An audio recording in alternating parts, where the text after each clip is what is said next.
నమస్కారం. ఏఎన్ఆర్ భక్తి ఛానల్కి స్వాగతం. మహాభారతం ఎపిసోడ్ 7 ఇప్పుడు మనం తెలుసుకోబోతున్నాం. పాండురాజుకి వివాహం చేయదలుస్తారు అంబిక. ఆ సమయంలో దేశ విదేశాలన్నీ భీష్ముడు, అంబిక ఇక రాజ్యంలోని అతిరథ మహారథులందరూ కలిసి తిరుగుతారు. అప్పుడు తమ పక్క రాజ్యంలో ఉన్న కుంతీదేవి గురించి తెలుస్తుంది. ఇక కుంతీదేవి జన్మ వృత్తాంతానికి వస్తే శూరుడు అనే ఒక రాజుకు జన్మిస్తుంది. ఆ రాజు ఆమెని వృధా అని పేరు పెట్టుకొని అల్లారు ముద్దుగా పెంచుకుంటూ ఉంటాడు. కానీ సూర్యుడి మేనత్త కొడుక్కి సంతానం కలగదు.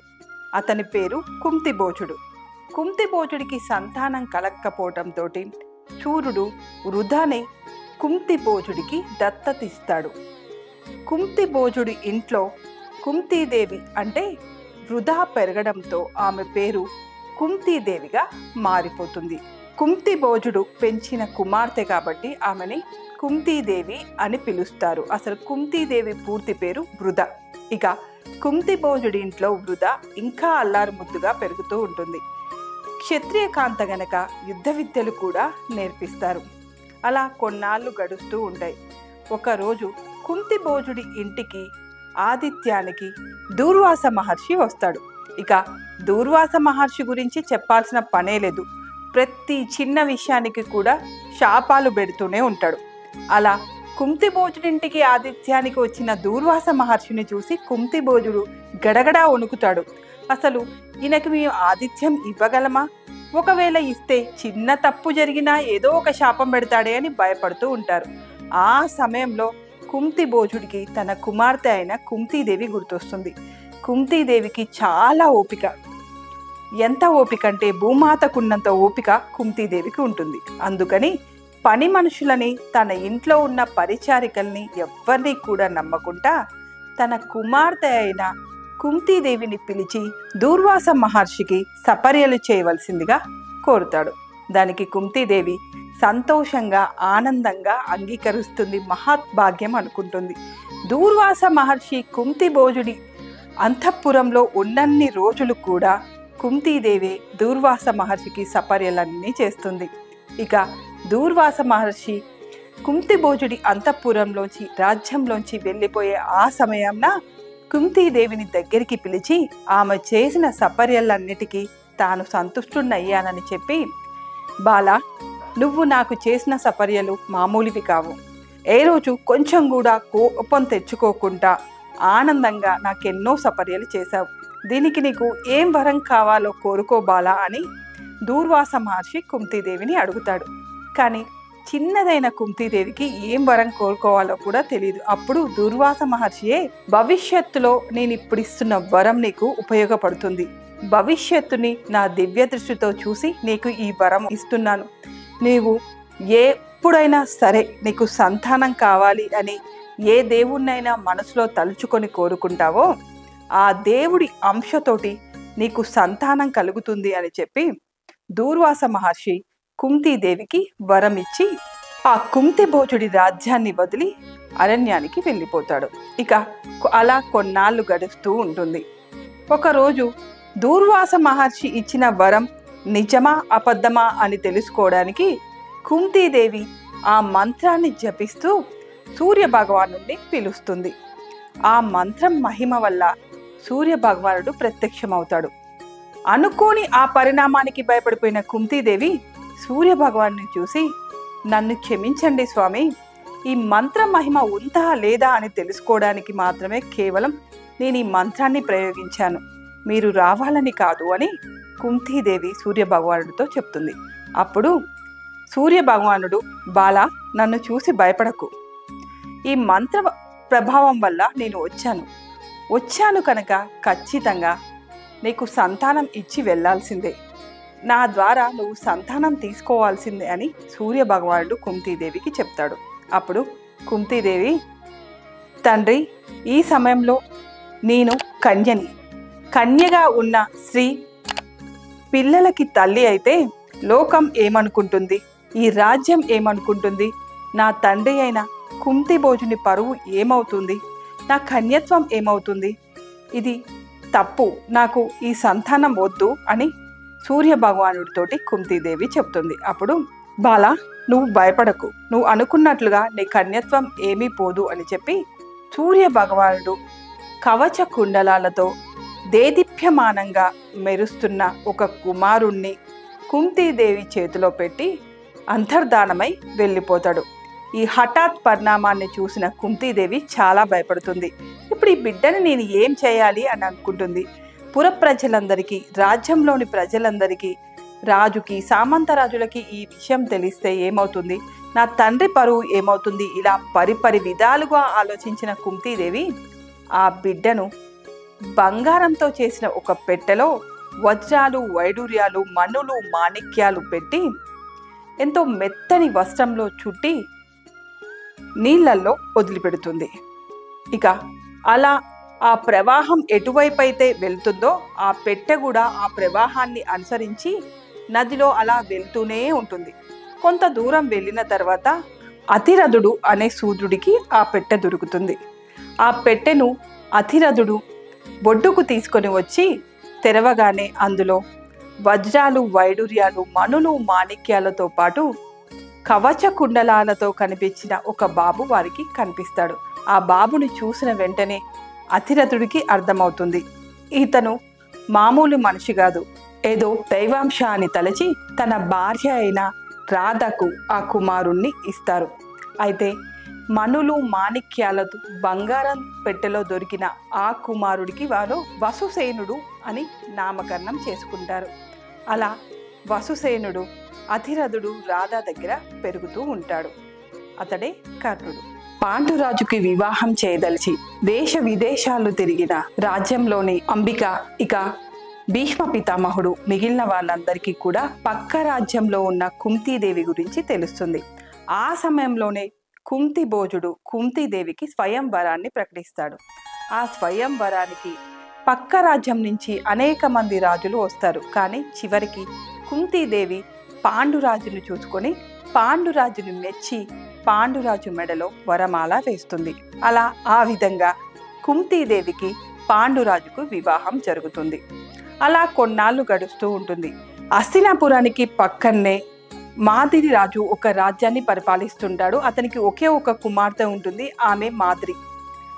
రాజ్య విస్తరణ కోసం భీష్ముడి అనుమతితోటి ఆ మాద్రిని కూడా రెండో వివాహం చేసుకుంటాడు. అలా ఆ వివాహం తర్వాత కొన్నాళ్ళకే చుట్టుపక్కల ఉన్న సామంత రాజులందరూ కూడా హస్తిన పైన దండయాత్ర చేస్తారు. నవవధువులని ఇంట్లో పెట్టుకొని తప్పని పరిస్థితిలో పాండురాజు సామంత రాజుల పైన యుద్ధానికి బయలుదేరుతాడు. ఆ యుద్ధంలో పాండురాజు ఎంతో పరాక్రమంతో యుద్ధంలో శత్రువులందరినీ చంపుతూ యుద్ధంలో ముందుకు వెళ్తూ ఉంటాడు. పాండురాజు యుద్ధానికి వెళ్ళిన సమయంలో హస్తినాపుర కిరీటాన్ని ధృతరాష్ట్రుడికి ఇచ్చి, ధృతరాష్ట్రుడే నేను తిరిగి వచ్చే వరకు కూడా ఈ హస్తినాపుర రాజ్యాన్ని పరిపాలిస్తాడు అని చెప్పి యుద్ధానికి వెళ్ళిపోతాడు. ఆ సమయంలో ధృతరాష్ట్రుడికి హస్తినాపుర రాజ్యం పైన ఆశ కలుగుతుంది. మొత్తానికైతే ధృతరాష్ట్రుడికే హస్తినాపుర రాజ్యం ఇవ్వాలి, కానీ ధృతరాష్ట్రుడి బుద్ధుల వల్ల హస్తినాపుర రాజ్యం ధృతరాష్ట్రుడికి రాదు.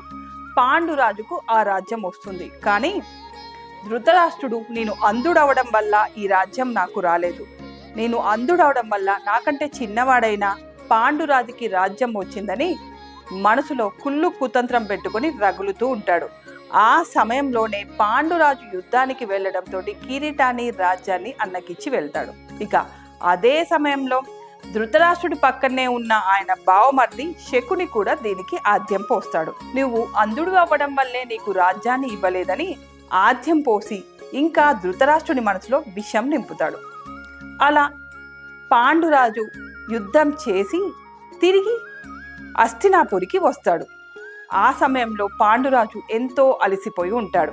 ఇక పాండురాజు హస్తినాపురికి వచ్చే సమయం వరకు కూడా హస్తినాపుర సింహాసనాన్ని ధృతరాష్ట్రుడే పరిపాలిస్తూ ఉంటాడు. ఇక పాండురాజు ఇప్పుడు వచ్చేసాడు కదా, సింహాసనాన్ని పాండురాజుకు ఇచ్చేయాలి. ఇవ్వడానికి సుముఖంగా లేకపోయినా ఇవ్వడానికి ఇష్టపడతాడు, తప్పదు కదా. ఆ సమయంలో ఏం జరుగుతుందంటే సభలో ఉన్న విదురుడు పాండురాజును చూసి, కుమార, కొన్నాళ్ళు నువ్వు విశ్రాంతి తీసుకో. పగలనక రాత్రనక యుద్ధం చేసి ఉన్నావు. కొన్నాళ్ళు విశ్రాంతి తీసుకొని నవవధువులని వివాహం చేసుకున్న వెంటనే యుద్ధానికి వెళ్ళిపోయావు. కాబట్టి నవవధువులను తీసుకొని అలా విహారయాత్రకు వెళ్ళి విశ్రాంతి తీసుకొని తిరిగి వచ్చి ఆ తర్వాత సింహాసనాన్ని అధిష్ఠించు అని విదురుడు పాండురాజుకి సలహా ఇస్తాడు. భీష్మ పితామహుడు, సభలోని పెద్దలు అందరూ కూడా దీనికి అంగీకరిస్తారు. ఇక నవవధువులని తీసుకొని పాండురాజు విహారయాత్రకు వెళ్తాడు. ఇక ఆ సమయంలో కూడా ధృతరాష్ట్రుడే మళ్ళీ రాజ్యాన్ని పరిపాలిస్తూ ఉంటాడు. అలా కొంతకాలం సాగుతూ ఉంటుంది. అక్కడ వాళ్ళు చాలా హ్యాపీగా ఉంటారు విహారయాత్రలో. ఆ సమయంలో రాజుకి వేట అనేది పరిపాటి. ఎప్పుడైనా సరే రాజు వేట చేస్తూనే ఉంటాడు. అది క్షత్రియ ధర్మం కూడా. అలా ఒకరోజు వేట చేస్తూ ఉంటాడు. ఎంతసేపు వేట చేసినప్పటికి కూడా ఏ జీవం కూడా అతని బాణానికి బలి, అంటే అసలు కంటికి ఏ జీవం కూడా కనిపించదు. అలా వేట చేస్తూ ముందుకు వెళ్తుంటే సంభోగిస్తున్న 2 జింకలు పాండురాజుకు కనిపిస్తాయి. సంభోగిస్తున్న 2 జింకల్ని చూసి పాండురాజు బాణం వేస్తాడు.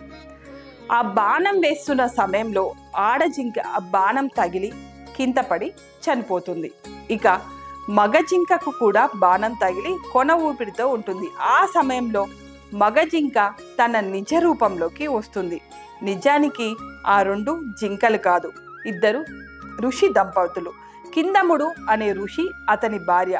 వాళ్ళిద్దరికీ ఇచ్ఛారూపధారణ ఉంటుంది. వాళ్ళు ఎలా కావాలి అనుకుంటే అలా మారుతారు.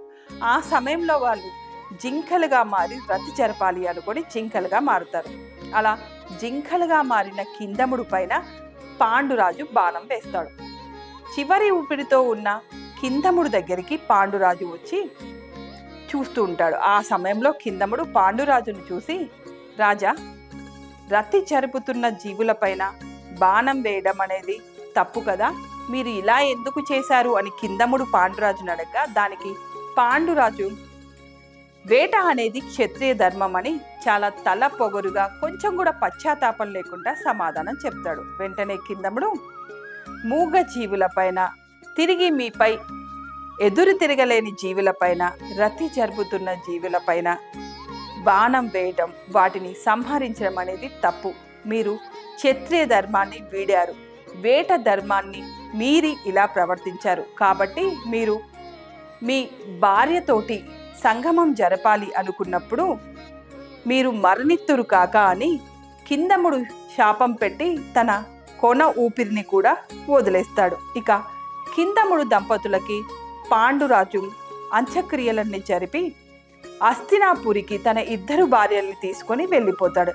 హస్తినాపురికి వెళ్ళిన తర్వాత పాండురాజు ఇక్కడ జరిగిన విషయాన్ని మొత్తాన్ని కూడా నిండు సభలో చెప్పి, నేను ఈ రోజు నుంచి వైరాగ్యంలోకి వెళ్ళిపోతున్నాను.